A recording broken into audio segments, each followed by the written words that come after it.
こんにちは，欢迎来到真工坊的新单元日本真小学堂。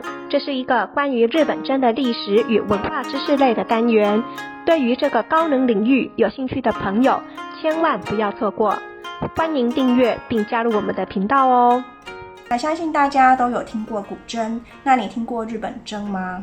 那如果你是喜欢日本传统文化的朋友，或许或多或少你都有听过这个优雅的琴声。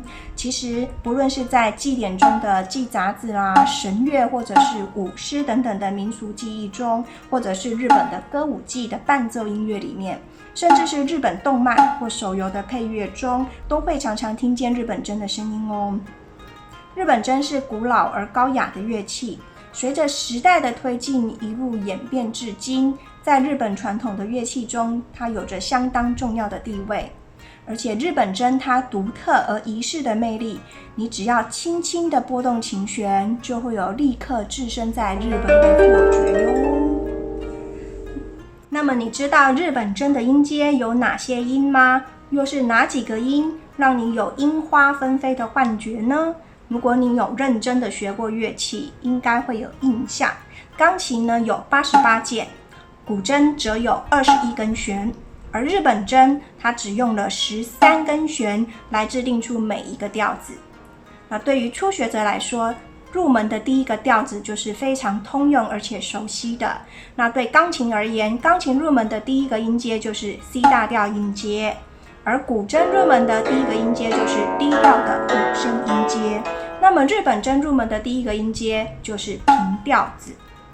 那平调子是在日本江户时期，大约17世纪中，由八桥简教所制定出来的调弦法，而后世人就用平调子为基础，衍生出许多不同的调弦法。在认识平调子之前，我们先要知道日本筝的记谱方式。日本筝共有13根弦，由低到高的名称分别是1、2、3、4、5、6、7、8、9、10、斗、为、金。尤其是斗、为、金这3个的顺序呢，大家非常容易搞混，所以大家要特别注意哦。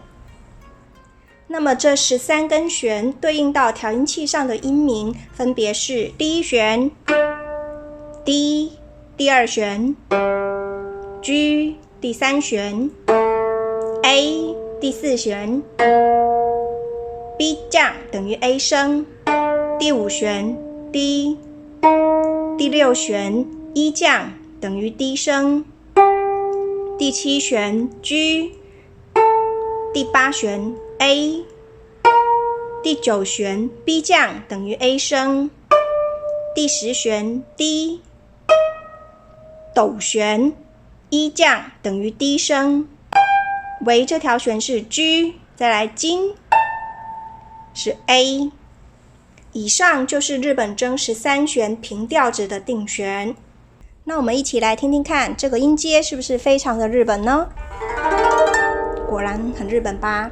好，那我们现在照着这个谱面来弹弹看，会弹出什么样的音乐？好，先看第一小节778。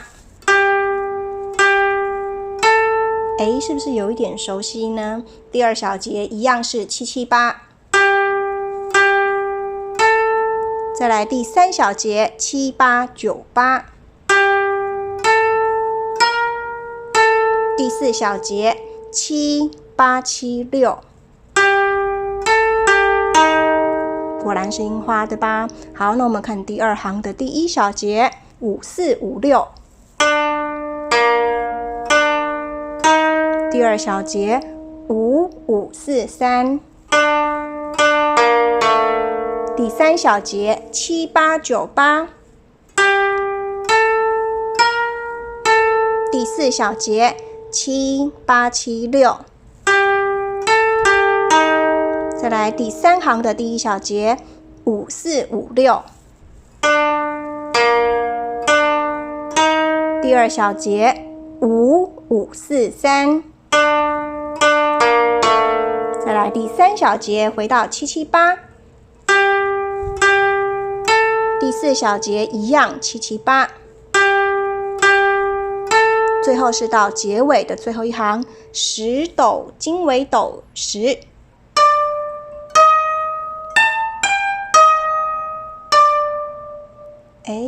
是不是非常的优雅呢？好，那我们就非常简单的学会了这一首 Sakura 樱花。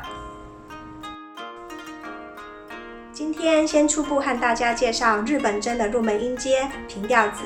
那下一集我们将和大家介绍学习日本筝所需要的设备。那么我们下次见。